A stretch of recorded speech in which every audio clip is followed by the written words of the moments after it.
భద్రాద్రి కొత్తగూడెం జిల్లా కేసీఆర్ కాలనీలో ప్రభుత్వ భూమిని కబ్జా చేసిన వారిపై చర్యలకు డిమాండ్ చేశారు స్థానికులు.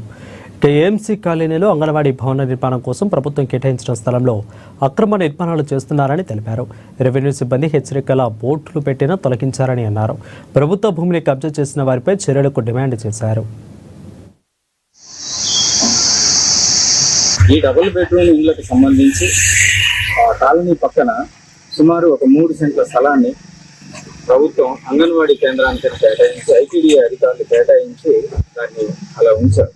భవిష్యత్తులో అంగన్వాడీ కేంద్రం నిర్మించారు. కానీ అప్పటి నుంచి కూడా ఈ రోజు వరకు ఆ స్థలం ఖాళీగానే ఉంది. దాంట్లో ఎటువంటి బిల్డింగ్ నిర్మించారు. గత 2-3 సంవత్సరాల క్రితం కూడా కొంతమంది వ్యక్తులు ఈ స్థలం మాదేనంటూ ఆక్రమణకు ప్రయత్నిస్తే ఆ రోజున్న కొంతమంది మీడియా మిత్రులు, ఇతర సంఘాల ప్రజలు, కాలనీ వాసులు వ్యతిరేకించి స్థలాన్ని కాపాడు. మళ్ళీ ఇదే పరిస్థితి ఈ రోజు ఉత్పన్నమవుతుంది. కొంతమంది వ్యక్తులు రాజకీయ నాయకుల అండదండలతో ప్రముఖ మీడియా సంస్థల్లో పనిచేస్తున్నామంటూ బెదిరింపు ధోరణులకు పాల్పడుతూ ఉంటూ ఈ స్థలాన్ని ఆక్రమించడం సరికాదు.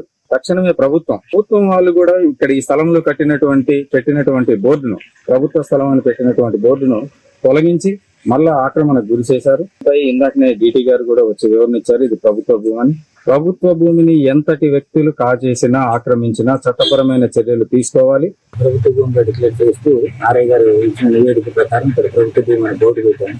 ఆ బోర్డు తీసి మళ్ళీ ఆక్రమించుకున్నారు అని చెప్పేసి కొంతమంది మిత్రులు ఎంఆర్ఓ గారి దృష్టికి తీసుకెళ్లిన గ్రామంలో ఎంఆర్ఓ గారు ఒక చూడమని నన్ను పంపించారు. చూశాను. పాతిన బోర్డు అయితే లేదు. ఆ తీసిన వాళ్ళ మీద కానీ దీన్ని ఆక్రమించుకోవాలి.